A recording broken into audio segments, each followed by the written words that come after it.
Yes guys, അപ്പോൾ മിന്നൽ വള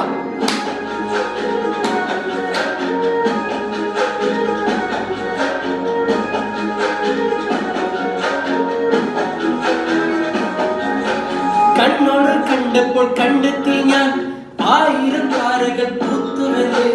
പിന്നെയും പിന്നെയും കണ്ട നേരം പുഞ്ചിരി പൂത്തുലഞ്ഞു.